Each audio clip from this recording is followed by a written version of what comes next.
Why is he not texting you back? Let's have a look at some of the reasons that this could be. I'm Jay Diamond, dating and love coach. I help purpose-driven women to clear energetic love blocks so that they can ignite their feminine power, triple their confidence, and naturally attract and keep their soulmate. So, sometimes he's not texting you back because he's simply not that interested. And I think some of the women that I work with can be guilty of being the ones that are, I use the analogy of rowing a boat. It's like they're the ones that are constantly rowing the boat. They're keeping the momentum going. They're the ones that are like suggesting to meet up. They're like trying to come up with clever and witty things because on the dating apps, and it's like it feels like they're putting in all the work. So have a think about, is that you? If you notice the interaction, does it feel like you're actually putting in most of the work? And yes, they'll respond to you and they'll chat to you, and you meet up, you might have had a great time together, but then you don't really hear back from them. And it's like, unless you're the one who is putting in the effort, who's making the text, who's making the arrangements, then not much is happening.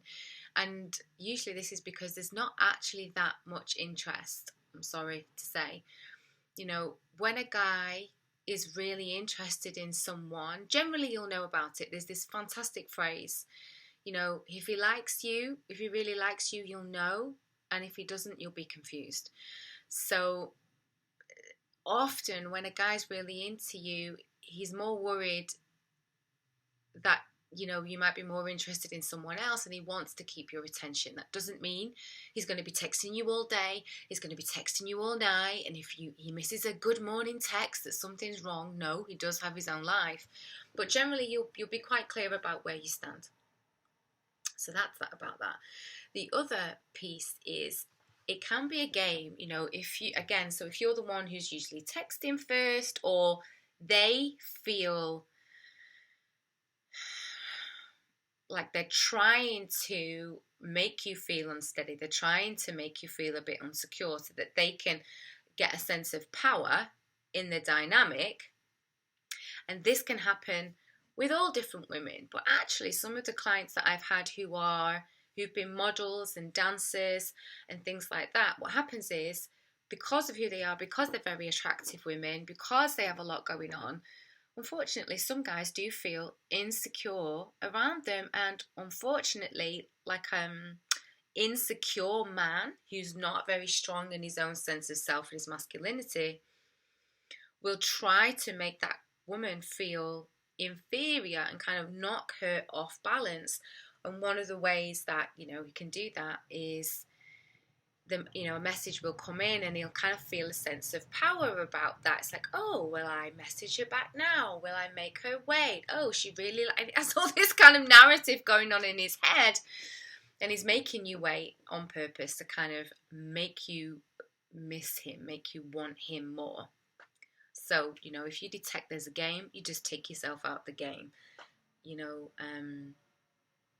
Just ignore the fact that he's not responding, and just go about your merry way and have a great time. What you don't want to do is kind of keep texting and kind of keep trying to draw him back in, because if he is playing a game, then you're kind of rewarding that behavior, and you don't want to do that. So you just, you can just wait till he gets back in touch. If I were you, I would keep dating other people. I would connect to other people. If that person isn't interested in connecting, that's okay. It's okay. You don't own that person, and you're not obligated to each other.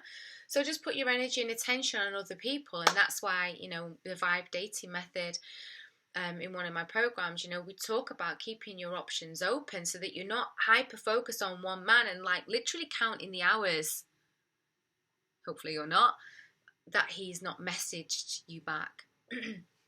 So that's something to think about, and when that person, if that person does message you back and does want to connect, then you can just kind of keep an eye on that kind of behavior. And sometimes you don't even need to have a big conversation about it.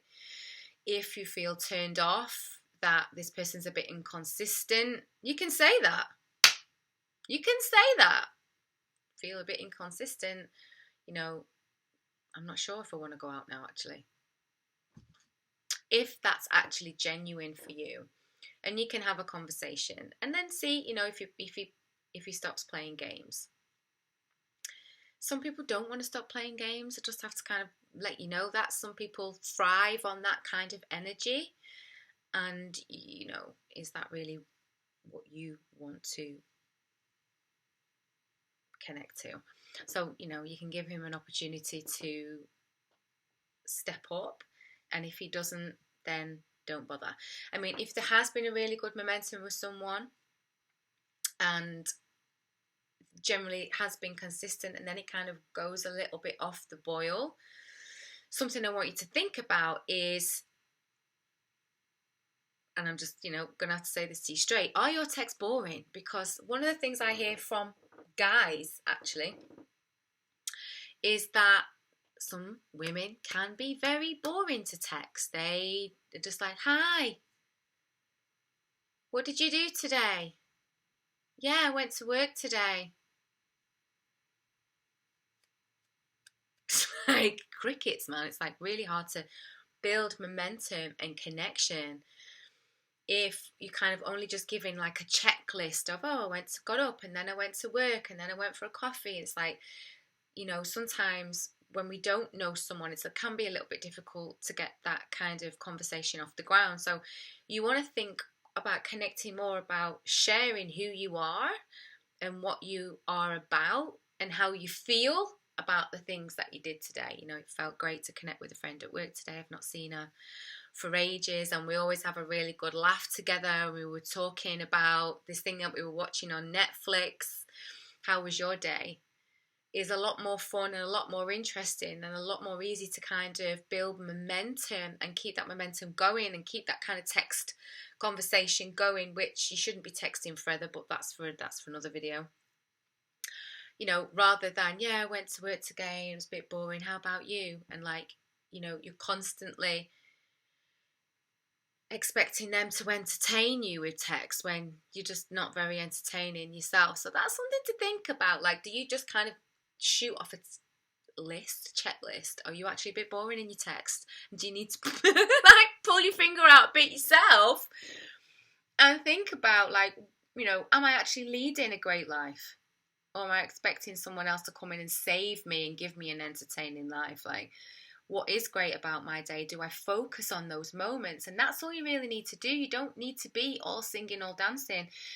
But it's like focusing on these micro moments that light you up, that make you feel good, and then sharing that. It can be as simple as, felt amazing to walk in the sun today and just feel the sun on my face, or the fresh air, or to go out for a walk and get out of the office and I'm listening to this podcast at the moment, or I'm really interested in reading about this at the moment and it feels so good to ...